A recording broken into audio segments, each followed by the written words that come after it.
Ouf, pour le moment, le choix reste le même. L'État ne tuera point. La déclaration du président de la Cour de Béjaïa, évoquant un possible retour à l'application de la peine de mort en Algérie, a provoqué un véritable séisme dans l'opinion.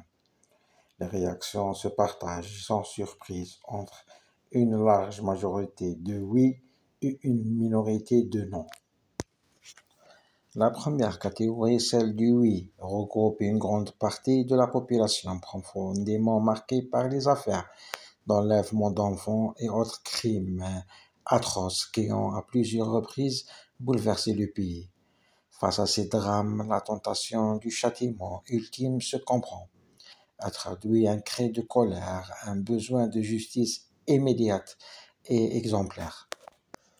La seconde catégorie, celle du non, responsable des défenseurs des droits de l'homme. Pour le rétablissement de la peine capitale serait un retour en arrière, une manière archaïque de rendre l'État complice de la mort d'un homme, parfois innocent, comme l'histoire l'a déjà démontré ailleurs.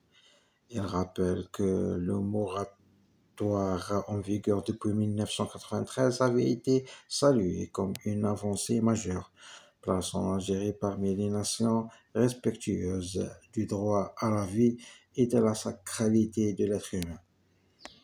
Mais au fond, une question persiste. La reprise du peloton d'exécution réduira-t-elle réellement les criminalités? La peur de la mort dissuadera-t-elle les auteurs d'actes abjects? L'expérience internationale incite à la prudence.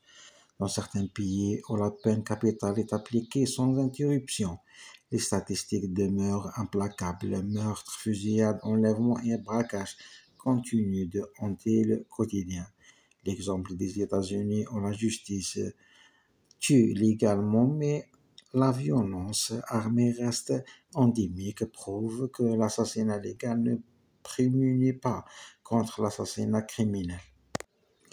Il n'est pas surprenant que les courants qui défendent Mordicus, le retour de la peine de mort, soient souvent les mêmes qui agissent à découvert pour enfoncer la société dans l'obscurantisme et l'extrémisme religieux.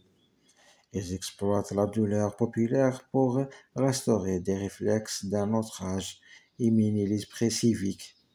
La réaction des patriotes, des progressistes et des défenseurs des droits humains doit être ferme et concertée. Il s'agit désormais de sauver ce qui peut l'être de la conscience républicaine et de l'héritage humaniste de notre justice. En outre, une question s'impose. Ce genre d'annonce n'est-il pas de la compétence des autorités supérieures? La justice, garante de l'équilibre institutionnel, doit savoir où s'arrête sa parole pour éviter la confusion des pouvoirs. Entre émotion et raison, la société algérienne est face à un choix décisif. Céder à la vengeance ou persévérer dans la voie de la dignité et du progrès. Car tuer un homme reste un crime, quel que soit le motif et l'exécutant.